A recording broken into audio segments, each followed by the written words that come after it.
Pessoal, tudo bem? Essa é a nossa 18ª já aula do pior curso de algoritmos e programação de computadores do universo. Hoje a gente vai falar de recursividade, tá? A ideia não é esgotar o assunto, é só explicar o que que é recursão, como que a gente chega nisso, né? Como que a gente implementa algo que é recursivo. Vou explicar, inclusive, o que que é recursão. E depois, na próxima aula, eu vou falar de mais dois algoritmos de ordenação. Lembra que a gente falou um pouquinho de algoritmo de ordenação depois que a gente viu os arrays? A gente vai falar agora de mais dois algoritmos de ordenação, só que envolvem recursão. A gente precisa de recursão para utilizar eles. E como eu disse anteriormente, existem vários algoritmos, né? Eu só estou focando nos principais para a gente dar uma olhadinha, porque a ideia desse curso não é ver isso, né? Não seria um assunto central de um curso introdutório, né? Então, vamos lá, né? Recursividade, né? Então, o que é algo recursivo? Uma coisa recursiva é quando ela é definida em termos dela mesma. O que quer dizer isso, né? E na matemática, inclusive, o termo que se usa normalmente quando a gente tem uma coisa recursiva é uma função de recorrência ou recorrência, tá? Mas no fundo é a mesma coisa. Qual que é a ideia aqui? Imagine o seguinte, ao invés da gente ir direto aqui para a notação, eu gosto do exemplo do fatorial. Tem gente que não acha ele o melhor exemplo para começar a falar de recursão, mas eu acho ele interessante. Então, eu vou usar ele, né? Então, imagine o seguinte, a gente vai sair da ideia do fatorial, pensar em como a gente resolve o fatorial de forma iterativa, depois a gente vai pensar na recursão, tá bom? Então, vamos lá. Conferindo aqui se está gravando, tudo certo. Não sei se você já estudou fatorial alguma vez na sua vida. Se você é mais novo, provavelmente você ainda não viu. Mas se você está no ensino médio, você provavelmente já viu o que é fatorial. Lá nas aulas de probabilidade, né, de análise combinatória, aí a gente precisa do fatorial para calcular algumas coisas, né? Vamos lá. O que é o fatorial? Como que a gente representa o fatorial? Se eu fizer algo assim, ó, 4 fatorial, a gente representa o fatorial na matemática com um ponto de exclamação, tá? 4 fatorial na matemática, isso aqui é a mesma coisa que dizer que é, ele é igual a 4 vezes, eu vou pôr um asterisco, tá? Vezes 3 vezes 2 vezes 1. Tudo bem? 4 vezes 3 vezes 2 vezes 1 vai dar 24, né? 4 vezes 3, 12, vezes 2, 24, vezes 1, 24. Vou pegar, por exemplo, 5 fatorial. 5 fatorial é igual a quanto? É 5 vezes 4 vezes 3 vezes 2 vezes 1 fatorial. Eu sei que o 4 vezes 3 vezes 2 vezes 1, que é o 4 fatorial, deu 24. Vezes 5 vai dar 120, né? E assim por diante. O que a gente precisa saber além disso aqui, né? Que quando eu represento um número fatorial, eu tenho a multiplicação desse número por elementos, né? A gente tem uma progressão geométrica aqui, né? Onde a razão é menos um, né? Você começa num número e vai diminuindo, né? Em um, né? Ou então começa em um e vai até um determinado número, né? Aí a razão é um. O que a gente precisa entender aqui? Primeiro, não tem fatorial de número negativo, tá?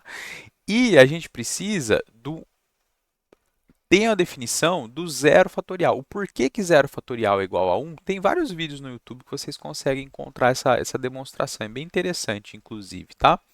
Eu vou colocar aqui em cima. Zero fatorial, por definição, é um, tá bom? Então, zero fatorial é um fatorial é um também, 2 fatorial é 2 vezes um, que é igual a 2. 3 fatorial é igual a 3 vezes 2 vezes um, que é igual a 6. 4 fatorial a gente tem ali em cima, né?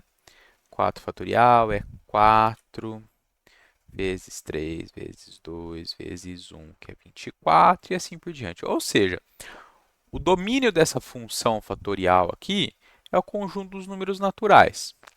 Então, olha lá, 0, 1, 2, 3, 4, 5, 6, 7, 8, 9, infinito. Tudo bem? Tá. Vocês já implementaram, inclusive, essa ideia, né, essa operação no fatorial, lá no capítulo de estruturas de repetição.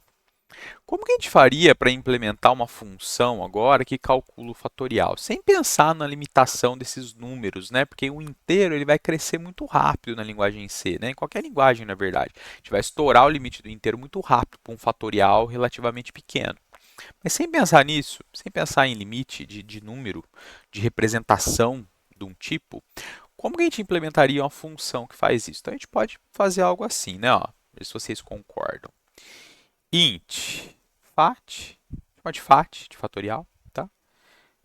De um valor qualquer n aqui. Tudo bem? Vamos assumir que o valor do n que vai entrar é sempre positivo, zero ou positivo, tá bom? O valor não negativo que a gente chama, né? Ou que o n pertença aí o número do n pertença a pelo menos uma fração aí do conjunto dos números naturais.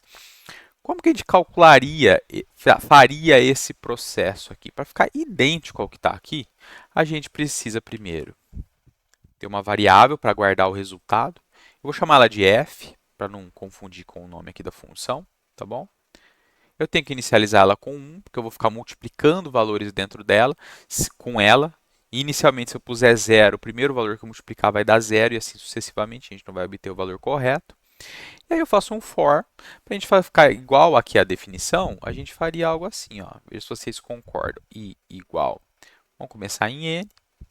Enquanto i é maior ou igual a 1, a gente faz o quê? A gente decrementa o i.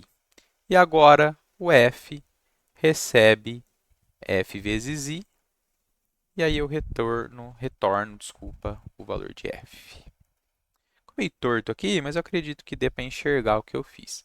Se a gente for simular, por exemplo, a variável v inteira recebe o retorno de fat de 4, por exemplo, algo assim. O que isso aqui vai disparar, né? Vai disparar a execução da função. A gente vai ter na execução da função a variável f e a variável i. F começa com 1, i começa, aqui o n, que é o parâmetro, né, é 4, i começa com n, que é 4, e aí vai.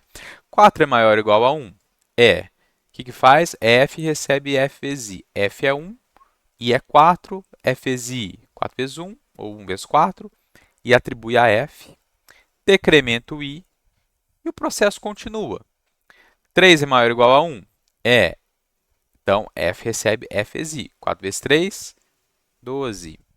Decrementa o i. 2 é maior ou igual a 1? É. Então, 12 vezes 2, 24. 1. 1 é maior ou igual a 1? É.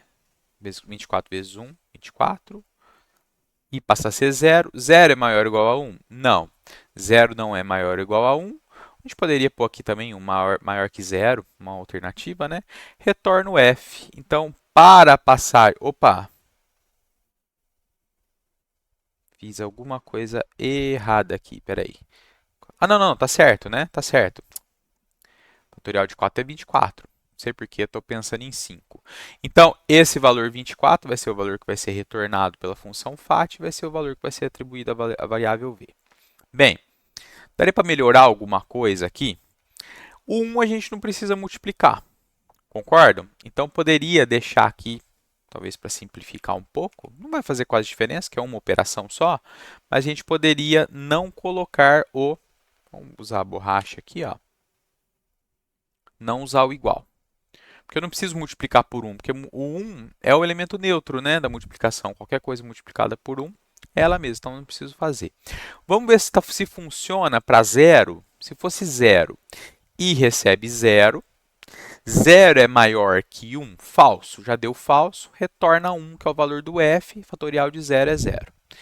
Intuitivamente, dá para perceber que para 0 até, entre aspas, infinito, a nossa função realiza o cálculo do fatorial apropriadamente. Se entrar um negativo aqui no caso, a gente vai retornar 1 também. Mas a ideia é que entre sempre um valor 0 ou positivo, né? Ou que a gente chama também de não negativo.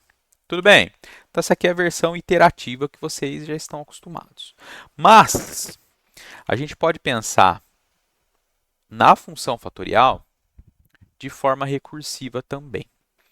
Olha só, Vamos de novo. Eu vou de novo colocar tudo isso aqui, ó.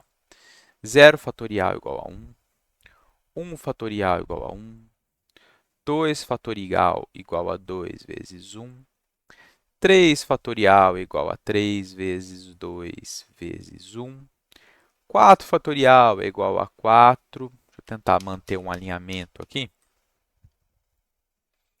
4 vezes 3 vezes 2 vezes 1. E vou até o 5. 5 fatorial é igual a 5 vezes 4 vezes 3 vezes 2 vezes 1. Tudo bem? Vejam só, você consegue enxergar nisso aqui algum padrão sendo formado? Dá uma pausadinha aí no vídeo e dá uma olhada. Conseguiu identificar? Bem, vejam só. Se a gente olhar nessa expressão aqui inteira, tem um pedaço dela, que é esse aqui, que ele é igual ao quê? Ao 4 fatorial. Concordam? Vamos usar cores aqui para destacar. Põe azul. Isso aqui é o 4 fatorial. Concorda? Multiplicado por 5.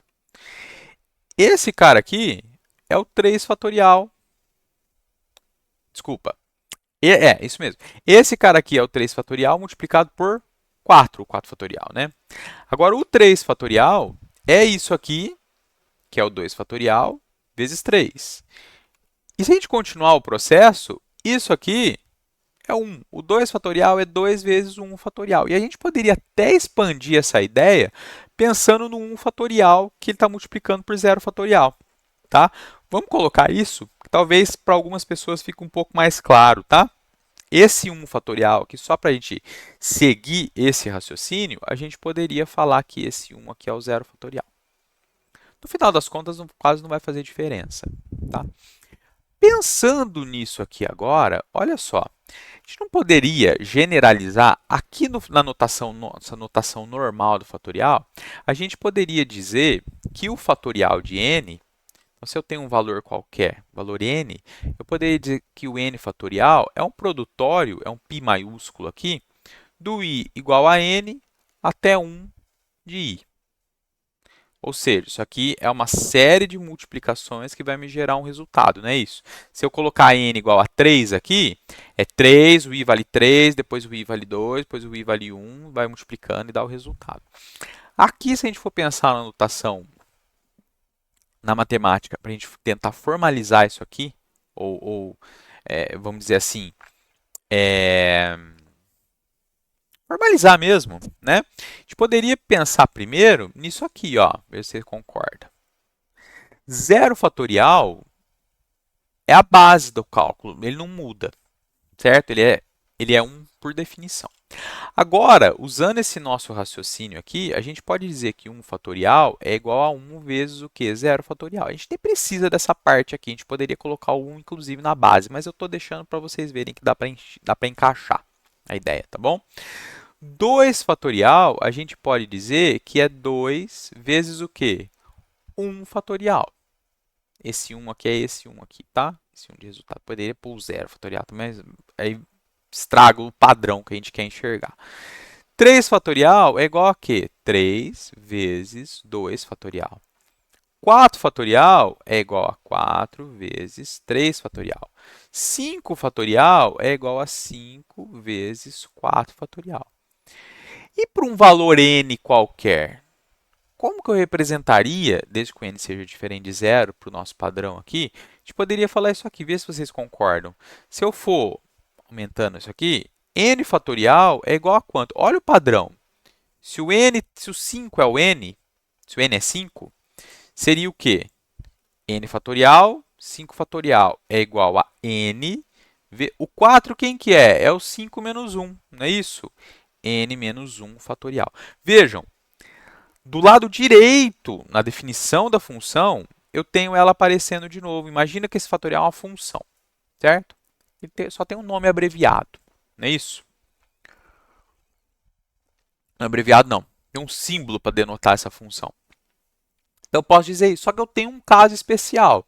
Para nossa aqui, é que quando o n for igual a zero, o retorno é 1, o resultado é 1. Caso contrário, a gente tem isso.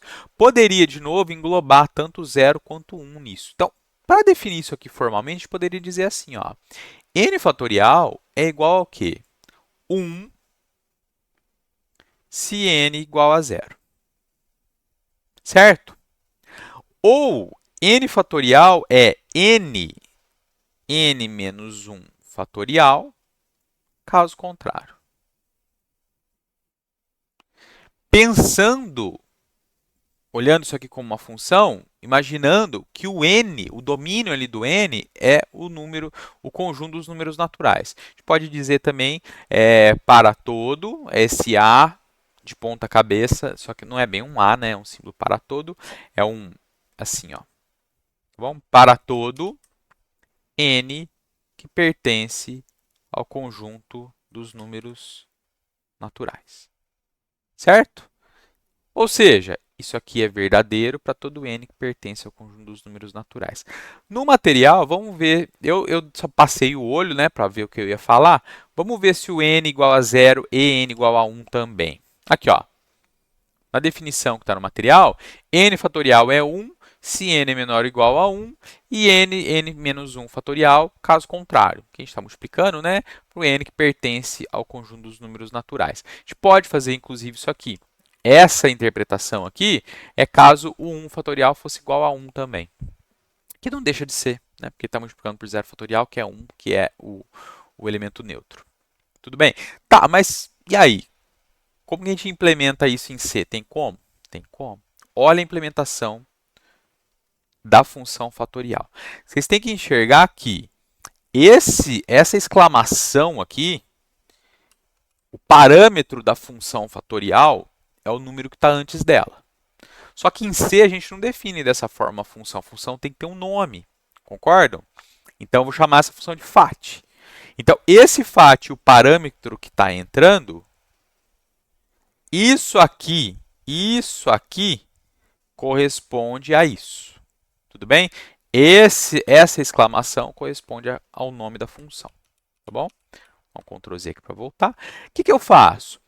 A recursão, que é o que está aparecendo aqui nessa forma de recorrência aqui, na hora que a gente vai implementar, é justamente...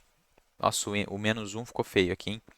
É justamente a função aparecer de novo na definição dela. Então, quando você está definindo a função, ela aparece de novo. E como que você implementa a recursão? Com condição. O que é importante é que você, na sua implementação recursiva, você tem a base da recursão, que é onde a recursão vai parar, e você tem a parte recursiva, a parte indutiva, né? Quando você está falando de provas por indução, né? Demonstração de uma prova por indução, você tem isso, você tem a base da indução e você tem a parte indutiva, que é construída até chegar na base. É a mesma coisa, lá de provas, né? De demonstrações, né? Provas formais, tá? Outra coisa, assim como no loop lá no for, no while, a gente pode ter um loop infinito, um loop que nunca para, e às vezes a gente acaba tendo esse loop porque a gente implementou a condição de forma errada, a gente pode ter também recursão infinita, ou seja, você implementa de uma forma que nunca se chega na base. Aqui a nossa base da recursão é esse caso aqui, ó, onde do lado direito da definição a gente não tem a chamada da recursão de novo. Tudo bem? Então, essa aqui é a base da recursão, que a gente chama a base da recursão. Se você implementou o algoritmo e ele nunca chega na base, você tem uma recursão infinita. Enquanto na iteração infinita, no loop infinito, você tem a ocupação do processador e do que ele está lidando na memória sem parar, na recursão infinita, seria quando a gente não chega na base, você estoura a memória. Porque é como se você estivesse chamando uma função que chama ela de novo, que chama ela de novo, que chama ela de novo, que chama ela de novo, que chama ela de novo. Só que assim, o recurso do computador, da máquina que a gente está usando, ele é finito, né? Ou que seja a memória que está destinada ao programa, né? Ele é finito. Então, ou o teu programa vai dar um crash, porque ele estourou a quantidade de memória que estava alocada para ele, ou às vezes, dependendo do que você está fazendo, você pode até travar o computador, tá? Enfim, vamos lá. Como que implementa, então? Com if. Não tem um C aqui, ó. C, vou seguir a nossa aqui. N é igual a 0, o resultado returne 1. Eu vou pôr o else para representar o caso contrário, mas nem precisaria aqui, tá? Else retorna o quê? Retorna n vezes, é isso aqui agora, né? Ó, n está aqui. E isso aqui, do n-1, é a chamada da função fat. N-1. Veja, eu estou chamando a função dentro dela mesma. Isso aqui é ser recursivo. Tudo bem? Vamos pegar essa definição. Está aqui no livro, ó. Certo? Vamos simular isso. Eu vou pôr a definição agora igual está lá no livro, tá bom? Poderia usar, não a definição, já pôr a implementação, né? Então, int fat de int n se n é menor ou igual a 1. Deixa eu caprichar um pouquinho aqui. Perceba que a gente só está poupando uma chamada recursiva, porque lá na nossa primeira a gente pôs igual a 0, né? Então, se n é menor ou igual a 1, eu retorno 1. Caso contrário, eu retorno n vezes, fatorial de n-1. Eita! Vamos simular isso aqui? Pegar o mesmo exemplo lá que eu dei anteriormente, né? Uma variável v que recebe o valor de fat de 4. Esse 4 poderia, inclusive, ser uma variável, ser uma expressão. Vocês já estão careca de saber disso, né? Muito bem. Invoquei o fat de 4, só que agora essa versão recursiva. Não tem for aqui, estão vendo? Só que ela é repetitiva, porque ela vai se chamando.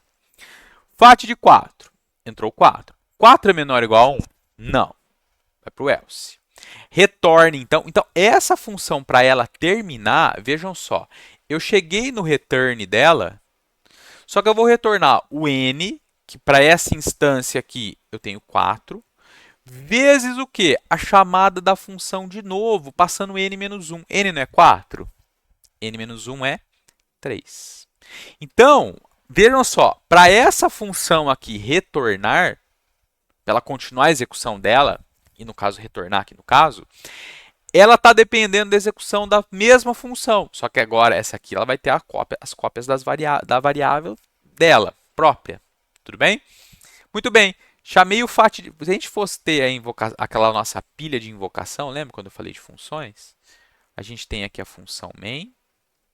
E aí eu chamei a função fat de 4. Então ela tem aqui dentro dela, ela tem nesse caso uma variável só que é o n. Então tem que estar no stack frame aqui no registro de ativação. Muito bem, para essa função terminar, ela chamou fat de 3. E agora o fat de 3, para ela retornar, agora eu vou colocando aqui um embaixo do outro, para ela retornar, porque 3 não é menor ou igual a 1, é? Não é. Então ela vai retornar 3 vezes fatorial de n-1. n é 3, n-1 é 2. Agora acontece de novo, olha só, para a função fat de 3 terminar a execução dela, ela precisa chamar fat de 2. Então vai acontecer o fat de 2. Ela é empilhada. Fat de 2 aqui, né? E o fat de 2, vamos lá. 2 é menor ou igual a 1? Não, 2 não é menor ou igual a 1.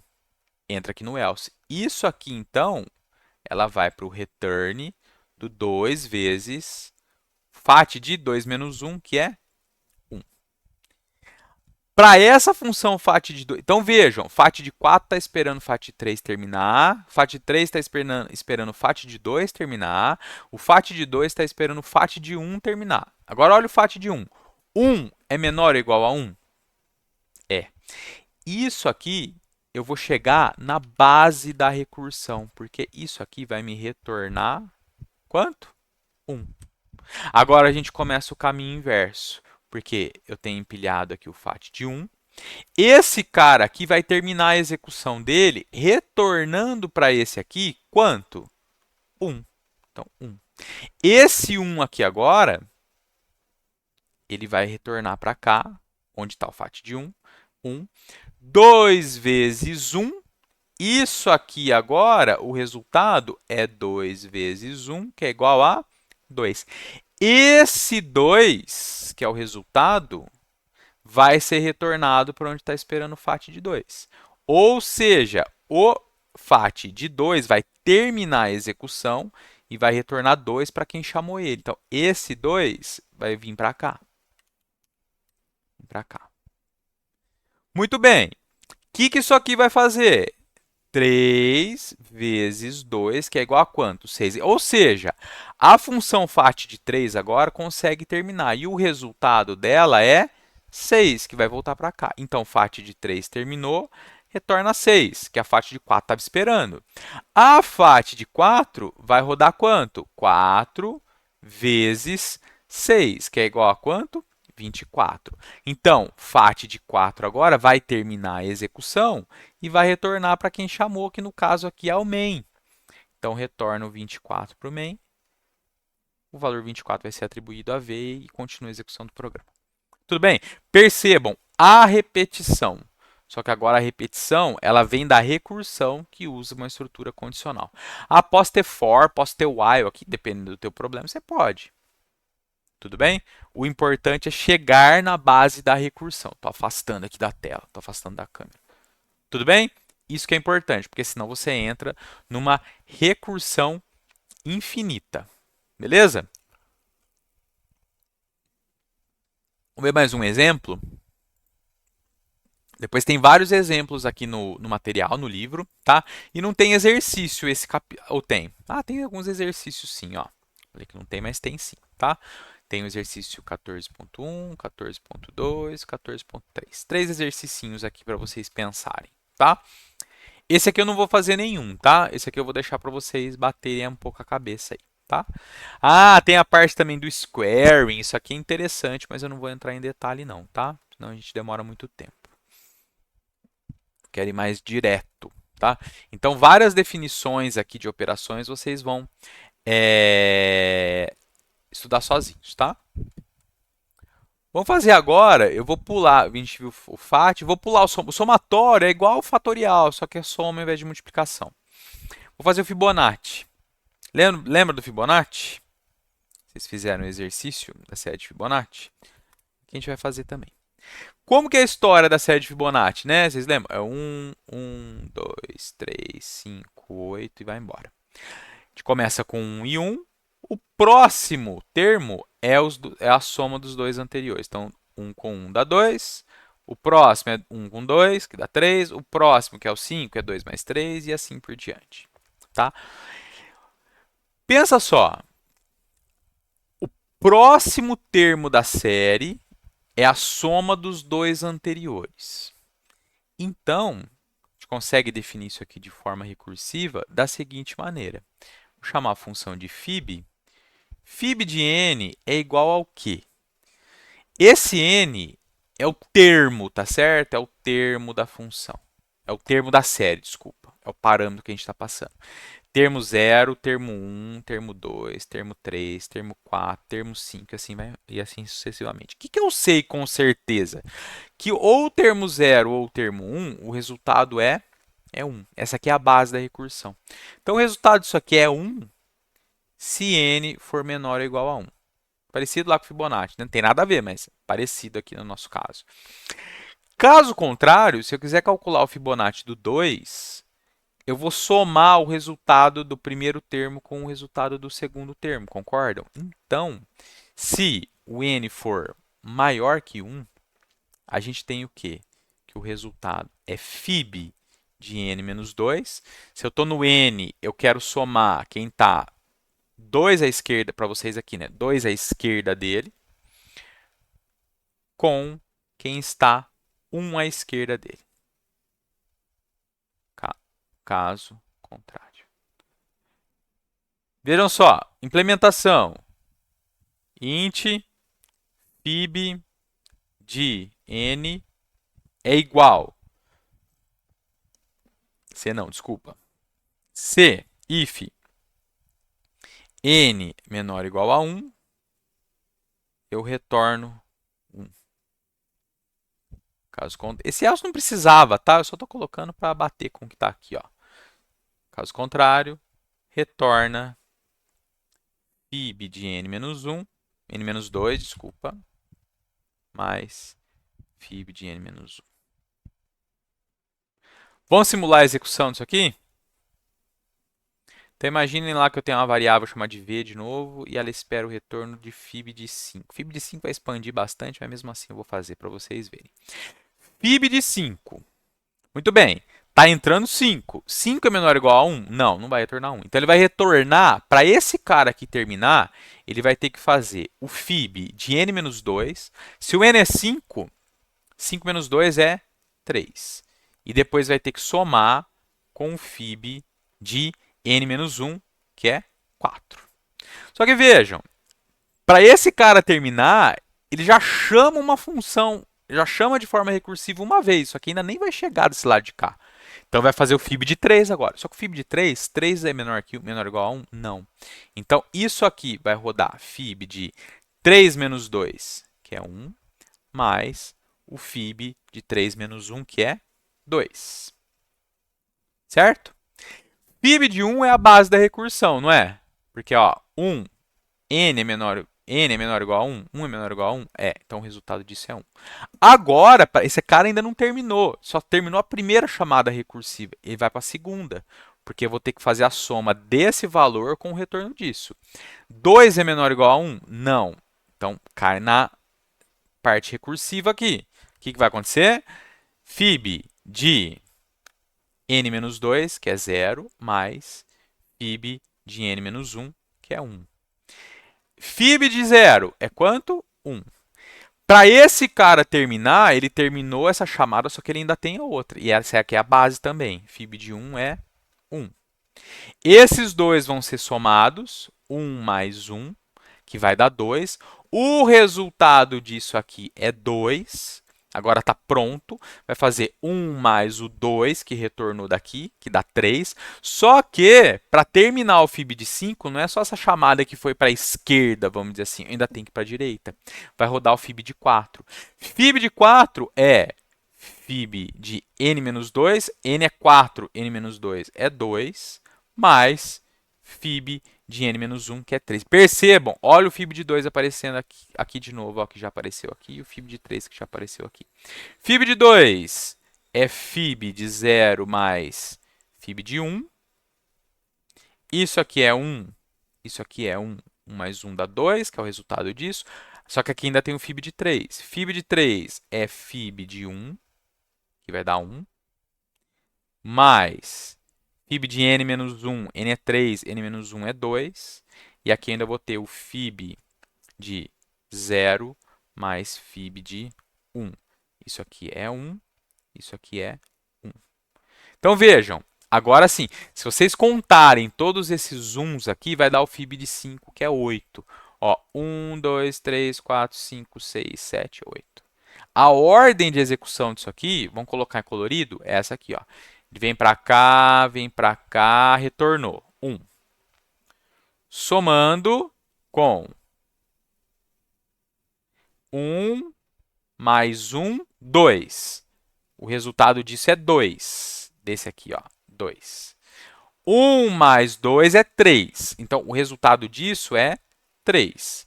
Esse 3 aqui, volta. Aí, fib de 4, vem para cá, vem para cá. 1 mais 1, que dá 2. O resultado disso é 2. Só que eu vou somar esse 2 com o resultado disso aqui ainda. Vem para cá, 1. Só que o resultado disso aqui é 1. Que é o nosso exemplo aqui, né? Seria esse exemplo aqui, ó. 1. Fib de 2. 1 mais 1. O resultado disso é 2. 1 mais 1. 1 mais 2 dá 3. Agora, veja, eu terminei esse cara aqui. 2, tá difícil de ler aqui, mas é 2. 2 mais 3 é 5. O resultado disso aqui é 5. E agora eu vou fazer o 3, que foi essa chamada que foi para esse lado da esquerda. Estou chamando da esquerda, que é o menos, porque foi formando essa árvore, né? 3 mais 5. O resultado disso aqui é 8, que é retornado para o V. Tudo bem? Então, essa recursão aqui, ela tem mais de um caminho, tá? Pode ter recursões indiretas também. A função A chama a função B, que chama a função C, e a função C chamar a função A de novo. Isso é uma recursão indireta, é mais difícil a gente acompanhar a execução. Tudo bem? Eu acredito que seja isso, pessoal. Vamos dar uma olhada aqui nos outros exemplos aqui agora. Tem uns exemplos aqui que, de novo, você fala assim, mas por que eu vou fazer uma função recursiva que soma? Mesmo a função recursiva que faz a série de Fibonacci, ela não é uma função performática, ela não é rápida. Porque perceba, ela fica chamando um monte de função. É muito mais fácil resolver isso aqui usando um for. Tá? Sempre que você conseguir resolver um problema que ele é recursivo, você pode implementar ele de forma recursiva, só que a implementação iterativa dele ou ela é mais simples ou ela é muito mais rápida, você vai implementar de forma iterativa. Só que tem problemas que eles são inerentemente recursivos, você não consegue implementar usando iteração, usando for. Você consegue até simular essa execução, só que você vai precisar de uma estrutura de dados chamada pilha. Tá? E aí, dependendo do que você está fazendo, tem o famoso trade-off da computação, né? Você ganha tempo, só que você perde espaço. Você diminui o processamento, só que você precisa guardar mais coisa na memória. E vocês vão ver que existe sempre isso. Ou, dependendo da situação, não estou falando exatamente de recursão, mas às vezes você tem um algoritmo que usa menos memória, só que vai precisar de mais processamento. Então tem sempre essa luta, né, entre tempo de execução no algoritmo e espaço, tanto que ele ocupa na memória. Tá? Bem, por que eu estou falando disso? Porque a gente vai simular uma função que faz adição, só que uma adição usando recursão. É só didático isso aqui, você nunca vai implementar isso manualmente, você não precisa, já tem o operador da soma, já vai executar a soma, tá? Mas aqui, qual que é a restrição para a gente fazer essa brincadeira aqui? É que você só pode somar de um em um. Então, você só pode usar esse mais um aqui, ó. Esse mais aqui, ó, é a função soma. Tudo bem? Vou fazer só esse aqui para vocês verem, tá? Vamos pôr aqui Só que eu vou implementar a função aqui, tá? Aqui a função recursiva, deixa eu tirar esse destaque aqui, ó. Pronto. Vejam, esse mais é a função, não esse, tá? Esse aqui é a soma de uma unidade que você pode fazer. Essa aqui, então, se eu for chamar ela de soma ou adição, vamos pôr adição, que é o termo. Inclusive tem ela abaixo depois, tá? Está implementado como add aqui, ó. Mas eu quero mostrar para vocês. Adição do A e do B. Certo? Pensando que A e B são naturais também, tá certo? A gente não está preocupado com o que está entrando. Vamos sempre assumir que o que está entrando é o que a gente espera que entre, tá bom? Vamos lá. Adição. C. C é if, né? If é esse C aqui. Se o B for igual a zero, eu retorno o quê? O valor do A. Opa. Caso contrário, é o else. Eu retorno. A função que a gente está implementando, e aqui é propositalmente colocado dessa forma para vocês, é esse cara aqui, ó. Depois tem a anotação embaixo para vocês verem a transformação, que é o que a gente está fazendo aqui, já implementando. Esse cara aqui é a soma. Então, retorna o quê?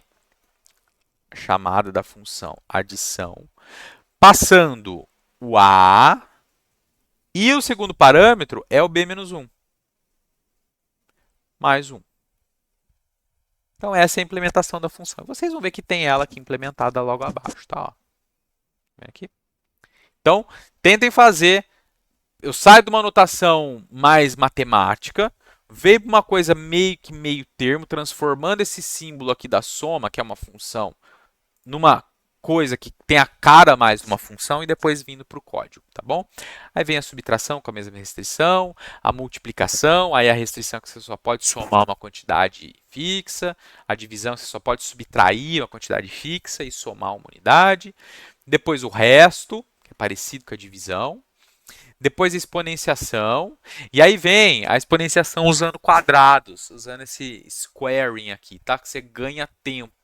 Para mostrar isso aqui, eu demoraria uns 20 minutos mostrar para vocês que isso aqui é verdade, tá? Então, eu vou dar uma abstraída aqui. Vocês vão assumir que é verdade, ou pode dar uma explorada aqui para vocês enxergarem isso aqui acontecendo, tá bom? Aí, os exercícios é basicamente o que eu acabei de mostrar.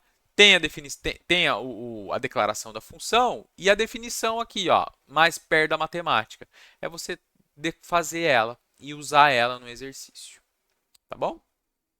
Depois a outra, que é o MDC, né, que é o mínimo divisor comum, né? Máximo divisor comum, desculpa. Mínimo múltiplo comum, máximo divisor comum, né? Inverti. E aqui, inclusive, uma função que chama inverter. Só que essa função aqui é para lidar com string. Você tentar inverter uma string de forma recursiva. Isso aqui tem que pensar um pouquinho mais. Não é difícil, mas tem que pensar um pouquinho mais. Tudo bem? Então é isso, pessoal. A gente vai ficando, essa aula vai ficando por aqui, a gente está terminando.